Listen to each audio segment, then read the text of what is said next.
Hi friends, welcome to akshaya.com. இன்றைக்கி இந்த வீடியோவில் ரொம்ப சிம்பிளாக செய்யக்கூடிய நல்ல ஒரு ஹெல்த்தியான ஃபில்லிங்கான பிரேக்ஃபாஸ்ட் ரெசிபி. சைடிஷ் கூட தேவையில்லைங்க, அப்படியே சாப்பிட்லாம். வாங்க எப்படி செய்யறதுன்னு பார்க்கலாம். அதுக்கு ஒரு மிக்சிங் பவுல் எடுத்திருக்கேன். அதில் 1 கப் அளவுக்கு கோதுமை ரவை சேர்த்துக்கங்க.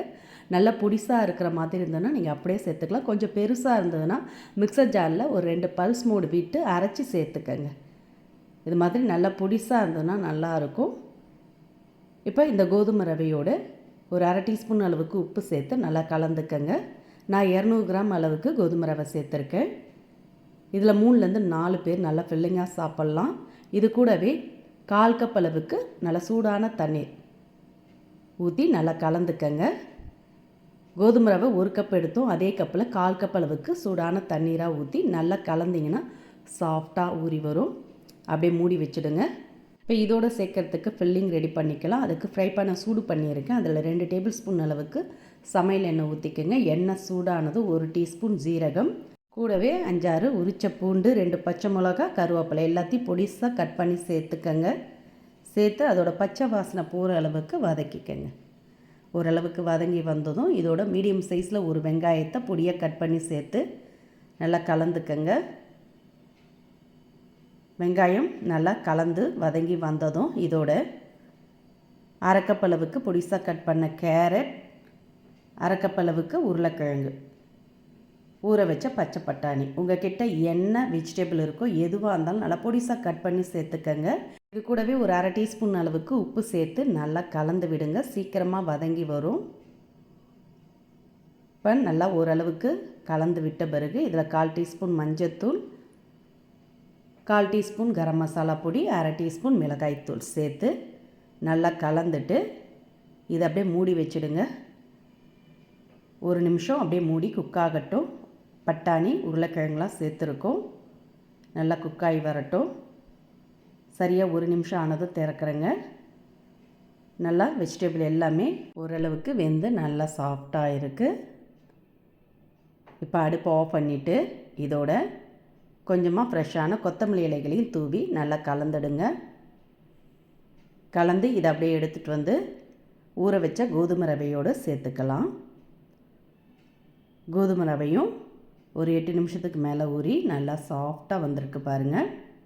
இப்போ அதை அப்படியே நல்லா கலந்து விடுங்க.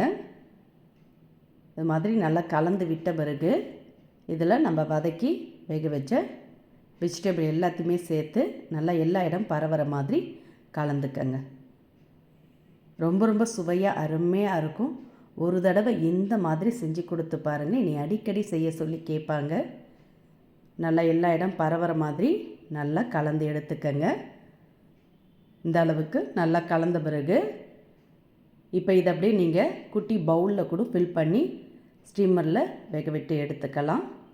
நான் இன்றைக்கி கரண்டியில் ஃபில் பண்ணி வேக வைக்க போகிறேன். அதனால் நல்ல குழி கரண்டி, கொஞ்சம் பெருசான கரண்டியாக எடுத்துக்கங்க.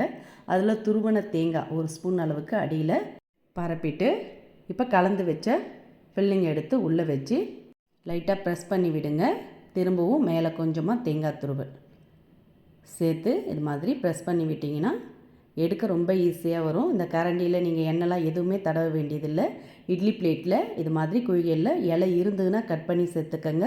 இல்லாட்டி கொஞ்சமாக நெய் இல்லாட்டி எண்ணெய் கூட நீங்கள் தடவிட்டு இது மாதிரி எல்லா குழிகளிலுமே ஃபில் பண்ணி எடுத்து அப்படியே இட்லி பாத்திரத்தில் ஸ்டீம் பண்ணி எடுத்துக்கலாம்.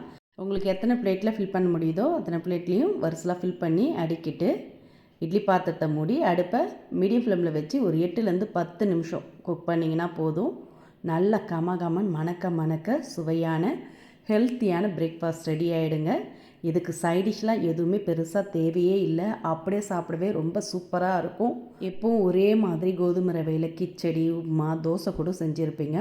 ஆனால் இது மாதிரி டிஃப்ரெண்ட்டாக ஒரு தடவை செஞ்சு கொடுத்து பாருங்களேன். இனி தினமும் இதையே செய்ய சொல்லி கேட்பாங்க. குடும்பமே உங்களுக்கு பாராட்டும். அந்த அளவுக்கு சூப்பராக அருமையாக இருக்கும். இதை நீங்கள் காலை நேரத்தில் உடனடி பிரேக்ஃபாஸ்ட்டாக செஞ்சு தரலாம். நைட்டு டின்னருக்கு செஞ்சு கொடுக்கலாம். லன்ச் பாக்ஸில் கூட கொடுத்து விடலாங்க. நல்லா சூப்பராக சாஃப்டாக டிஃப்ரெண்ட்டான சுவையில் அருமையாக இருக்கும். இந்த ரெசிபி பிடிச்சிருந்தா வீடியோக்கு ஒரு லைக் கொடுங்க. ஃப்ரெண்ட்ஸ் அண்ட் ரிலேட்டிவோட இந்த வீடியோவை நிறைய ஷேர் பண்ணுங்கள். மறக்காமல் நம்மளுடைய சேனலையும் சப்ஸ்கிரைப் பண்ணி வச்சுக்கோங்க. நன்றி, வணக்கம்.